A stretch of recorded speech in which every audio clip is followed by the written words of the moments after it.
Hi, my name is Katie, and this is my YouTube channel. You've probably seen the multiple videos I made of my travels. The reason I put those montages together is because I don't want to forget those moments. It's the best way to kind of relive it later on in life. So the reason I'm making this video is to basically give an introduction to who I am. I also made this YouTube channel to share my story. I am Katie. I'm 20 years old, I'm a college student, I do some part-time work too, I love writing, and I have cystic fibrosis. Cystic fibrosis is a life-threatening genetic lung disease. Basically, it causes you to make really thick, sticky mucus within your lungs. In a normal person's airways, you're able to clear out mucus very easily. And that's why, you cough, things like that, you're easily getting that mucus up. With people with cystic fibrosis, because of our epithelial cells that cannot properly absorb salts and use it to make our mucus thin, it makes our mucus super, super thick and sludgy. And it is a perfect breathing ground for bacteria.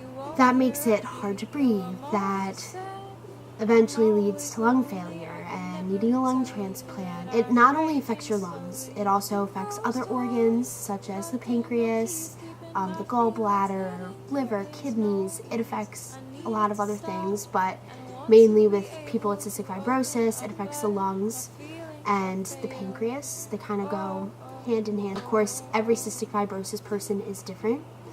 I wanted to say that in advance because there are so many different stories, and there are people who have symptoms that are much more severe. There are people that have it more mild, but everyone is facing the same battle, and that's fighting for their life and trying to just live.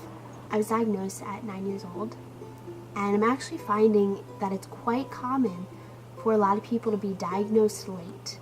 At least people in my generation, just because newborn screenings weren't really available yet. I was born in 1998.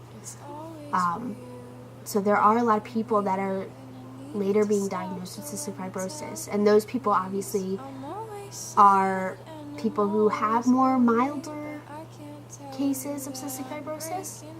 And the reason I went undiagnosed for 9 years was because we knew it ran on my dad's side of the family. We did not know it ran on my mom's side of the family.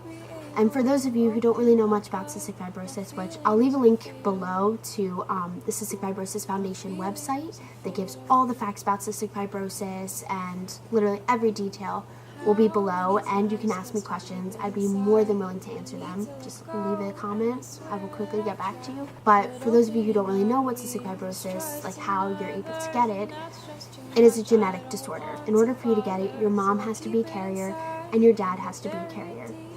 So that is when they're able to produce children that have cystic fibrosis. So as I said before, we knew my dad had it, but we had no idea that my mom's side of the family had it. My grandmother's brother had passed away from it when he was a teenager. Again, we didn't know that it ran on my mom's side, and that's why I'm so towards people just getting genetic testing done, because it does not hurt. Like, it is, at least when it comes to cystic fibrosis and knowing if there's a chance of your children having cystic fibrosis, I find that it's extremely important. And the reason I got diagnosed at 9 years old was because of my little sister. August 3rd, 2007 changed my life completely. Not only did I become a big sister to now 2 kids, but I also was pushed into the world of cystic fibrosis. My sister's name is Gracie, and right away we knew something was wrong. She wasn't able to keep her food down. She was losing weight at a very rapid pace, and we just knew something wasn't right. And with a newborn screening, we found out she had cystic fibrosis. So when this happened, it was kind of a whirlwind, because not only did we find out that, our beautiful baby girl that just came into the world had cystic fibrosis and was going to have to live a more difficult life, we also found out that anyone in our family could have cystic fibrosis that has gone undiagnosed or could be a carrier and could potentially have kids that have cystic fibrosis, and that's a very big thing.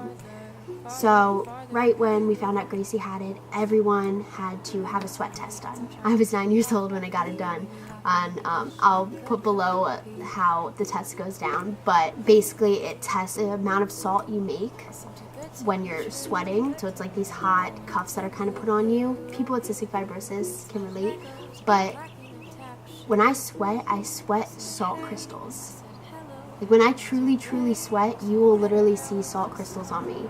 And it's so weird and it's so strange, but it's because our body doesn't properly filter the salt that we're making. And that's why we have such thick mucus, because our epithelial cells are not able to hold on to that salt and to use it. It's just expelling it constantly. And that is also why cystic fibrosis patients are on a very high fat, high calorie, high salt diet. So, the doctors really want us to be eating some McDonald's and eating some French fries. Obviously, moderation. You have to have your vegetables and all that great stuff. But they want you to have yourself fattened up. Just because when you get sick, you lose weight really rapidly. And it's kind of a prevention of it. There are so many facets of cystic fibrosis that it's hard to explain it all in just one video. So if there's anyone who wants me to go more in depth about things, I definitely will. Cystic fibrosis changed my life completely. I went from a girl who worried about her schoolwork and her friends and the approval of her parents to a girl who now had to face living with a life-threatening illness. I had to start taking medications and start going to the hospital and start getting surgeries, and just it was very rough. And I feel in those years, because I was 9 years old, I feel like those are the most formative years because you're kind of developing who you are. It was extremely hard, but I couldn't have done it without an amazing support system of friends and family and the people I've just met, the doctors, the nurses, other patients through social media. I wouldn't be where I am without all of that. I never try to let CF stop me from doing the things I want in life. Yes, it can hinder me from sometimes going out or sometimes traveling, but I'm never going to let it stop me from going for my dreams, as cheesy as that is, which I know probably sounds so cheesy, but as cheesy as that is, I just believe that I'm able to do anything. Cystic fibrosis is not going to stop me from that. Let me tell you. Hell no. Hell no. It will always be part of my life, and it will always be something that I face, but it's never going to be the reason why I don't do something. I don't want it to ever be something that stops me from doing what I love. And I know that this is just the beginning of my journey. I know. And who knows what I'm going to face in the future. But for right now, I'm doing the best I can. I'm living every day like it is my last. I'm appreciating every moment, and I feel that is what you get out of CF. It puts you in those situations where you feel alone, where you feel like you have no one, where you feel like you've been pushed to your breaking point. You come out strong as ever, able to fight, and you're able to put a smile on your face despite the pain you may be feeling or you have felt, and you're able to just keep going. And that is what's so inspiring about people with cystic fibrosis, with people who live with diseases, with whatever you may be living with in life. You keep pushing through, you keep fighting, and that's what CF has shown me.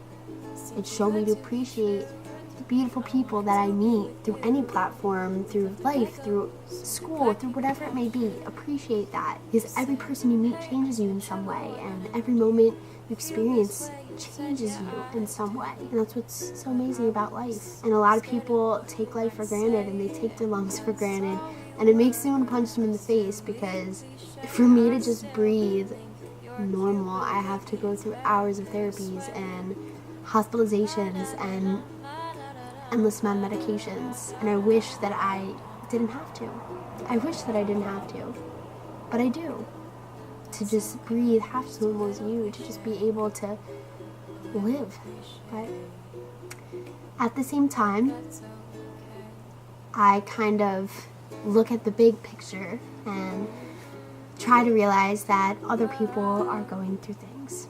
And they might not have a life-threatening lung disease, but they could be suffering through family problems. They could be just dealing, with their mental health or whatever it may be. Everyone has something they're going through. Sometimes I forget that, and I get so self-absorbed, and I'm like, oh my gosh, I'm being so down about myself and the things I'm going through, but there are people who are going through so much worse, and there are people who are going through things on a different level. So I hope that this video was informational, and I hope that you guys like it. If you could like and subscribe and leave a comment and just ask me any question you want, I would absolutely love it.